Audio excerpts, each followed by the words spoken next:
சாலமோனின் கதை. ஒரு நாள் சாலமோன் தேவனுக்கு பலியிடும்படி கிபியோன் என்ற இடத்துக்கு போனான்.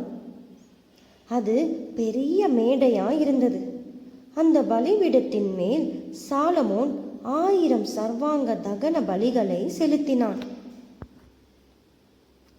கிபியோனிலே கர்த்தர் சாலமோனுக்கு ராத்திரியிலே சொப்பனத்தில் தரிசனமாகி, நீ விரும்புகிறதை என்னிடத்தில் கேள் என்று தேவன் சொன்னார்.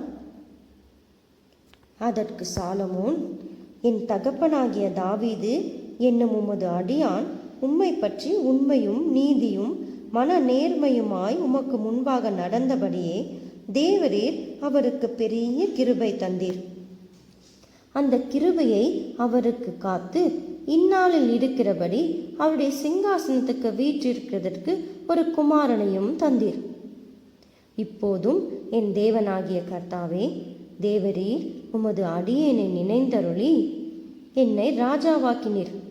ஆனால் நானோவென்றால் போக்கு வரவு அறியாத சிறு பிள்ளையாய் இருக்கிறேன். நீர் தெரிந்து கொண்டதும் ஏராளத்தினால் எண்ணிக்கைக்கு அடங்காததுமான இந்த ஜனத்திற்கு நடுவில் இருக்கிறேன். ஆகையால் உமது ஜனங்களை நியாயம் விசாரிக்கவும் நன்மை தீமை எது என்று அறியவும் தேவன் அடியேனுக்கு ஞானமுள்ள இருதயத்தை தந்தருளும். ஏராளமாயிருக்கிற இந்த உமது ஜனங்களை நியாயம் விசாரிக்க யாராலே ஆகும் என்றான். சாலமோன் இந்த காரியத்தை கேட்டது ஆண்டவருடைய பார்வைக்கு உகந்த விண்ணப்பமாயிருந்தது.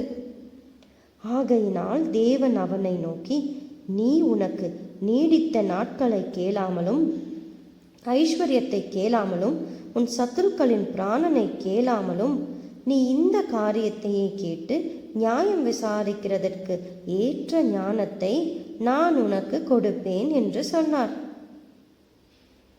உன் வார்த்தைகளின்படியே செய்தேன். ஞானமும் உணர்வுள்ள இருதயத்தை உனக்கு தந்தேன். இதிலே உனக்கு சரியானவன் உனக்கு முன் இருந்ததுமில்லை, உனக்கு சரியானவன் உனக்கு பின் எழும்புவதுமில்லை என்றார். இதுவும் அன்றி நீ கேளாத ஐஸ்வர்யத்தையும் மகிமையையும் உனக்கு தந்தேன். உன் நாட்களில் இருக்கிற ராஜாக்களில் ஒருவனும் உனக்கு சரியானவனாக இருக்கப் போவதில்லை என்றார். பின்பு சாலமோன் நித்திரை தெளிந்து எழுந்து அது ஒரு சொப்பனம் என்று அறிந்து கொண்டான்.